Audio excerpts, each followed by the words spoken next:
नमस्कार दोस्तों। विभिन्न परीक्षाओं में आए संज्ञा से संबंधित प्रश्न।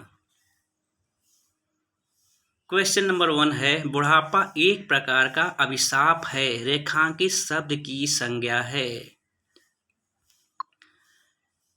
ऑप्शन नंबर ए है जातिवाचक, बी भाववाचक, सी व्यक्तिवाचक, डी समूहवाचक। लेकिन बुढ़ापा यहाँ पे भाववाचक संज्ञा है, क्योंकि यह एक अवस्था का बोध करा रहा है, हमारे अंदर का भाव को प्रदर्शित कर रहा है। ठीक है। क्वेश्चन नंबर 2 है, राज्यपाल में कौन सी संज्ञा है? राज्यपाल में कौन सी संज्ञा है? व्यक्तिवाचक, जातिवाचक, भाववाचक या समूहवाचक? लेकिन यहाँ पर राज्यपाल जातिवाचक संज्ञा होगी, क्योंकि यह एक जाति का बोध करा रहा है। ठीक है। लेकिन यदि आनंदीबेन पटेल को कहा जाए तो वह एक व्यक्तिवाचक संज्ञा होंगी, क्योंकि वह एक विशिष्ट नाम को दर्शा रही है। ठीक है।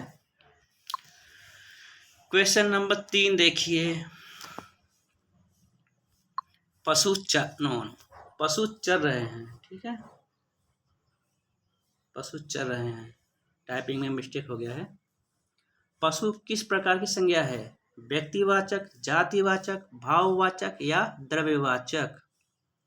पशु एक जाति का बोध करा रहा है। ठीक है, संपूर्ण जाति का बोध करा रहा है, इसलिए यह जातिवाचक संज्ञा होगा। ओके। क्वेश्चन नंबर 4 देखिए क्या कर रहा है, निम्नलिखित विकल्पों में से किस विकल्प में सभी व्यक्तिवाचक संज्ञा हैं? ऑप्शन ए देख लेते हैं। राम एक विशिष्ट व्यक्ति का नाम है, तो व्यक्तिवाचक होगा। रामचरितमानस एक विशिष्ट ग्रंथ है, व्यक्तिवाचक होगा। गंगा एक विशेष नदी है, तो विशिष्ट नदी है, इसलिए यह भी व्यक्तिवाचक संज्ञा होगा। इसलिए ऑप्शन ए राइट आंसर। बाकी विकल्प देखने का कोई औचित्य ही नहीं है। बी गलत हो जाएगा, बी गलत हो जाएगा, सी गलत हो जाएगा और डी भी गलत हो जाएगा। ए सही हो जाएगा। ठीक है।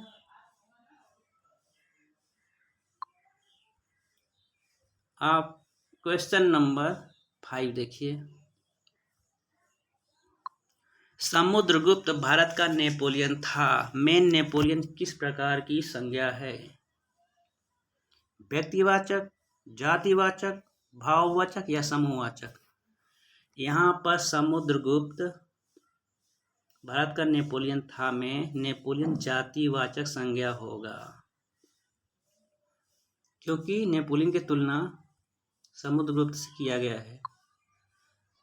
समुद्रगुप्त ये फ्रांस का शासक था, तो फ्रांस में नेपोलियन जो था वहाँ पर वह व्यक्तिवाचक संज्ञा होगा, लेकिन यहाँ पर जातिवाचक संज्ञा है। ठीक है। क्वेश्चन नंबर 6 देखिए, संज्ञा के कितने भेद होते हैं? 3, 4, 5 या 6? तो संज्ञा के 5 भेद होते हैं। कौन कौन से होते हैं? व्यक्तिवाचक, जातिवाचक, भाववाचक, समूहवाचक और एक द्रव्यवाचक होता है। ठीक है। लेकिन व्युत्पत्ति के आधार पर देखेंगे तो संज्ञा के 3 ही भेद होते हैं। कौन कौन से? व्यक्तिवाचक, जातिवाचक और समूहवाचक। ठीक है। क्वेश्चन नंबर 7 देखिए, निम्नलिखित में कौन सी द्रव्यवाचक संज्ञा है? मिठाई, गर्मी, दूध या सभा? तो राइट आंसर है दूध।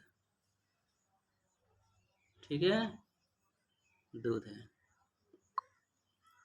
क्वेश्चन नंबर 8 देखिए, हमारे देश में जयचंद्रों की कमी नहीं है, जयचंदों के लिए प्रयुक्त संज्ञा है। व्यक्तिवाचक, समूहवाचक, जातिवाचक या द्रव्यवाचक। तो यहाँ पर जयचंद्र जातिवाचक संज्ञा होगा, क्योंकि जयचंद्रों की तुलना किया गया है। जयचंद्र के बारे में आप जानते होंगे, जयचंद्र कन्नौज का राजा था। तो वहाँ कन्नौज का राजा था, तो कन्नौज के लिए जयचंद्र जो है वह व्यक्तिवाचक है, लेकिन यहाँ पर जातिवाचक संज्ञा होगा। ओके, तो हम संज्ञा को अगले चैप्टर में पढ़े थे, उससे संबंधित MCQ भी कर चुके, ठीक है। अब अगले चैप्टर में हम सर्वनाम को देखेंगे। ओके, तब तक के लिए धन्यवाद। लाइक, सब्सक्राइब, शेयर करना ना भूलें।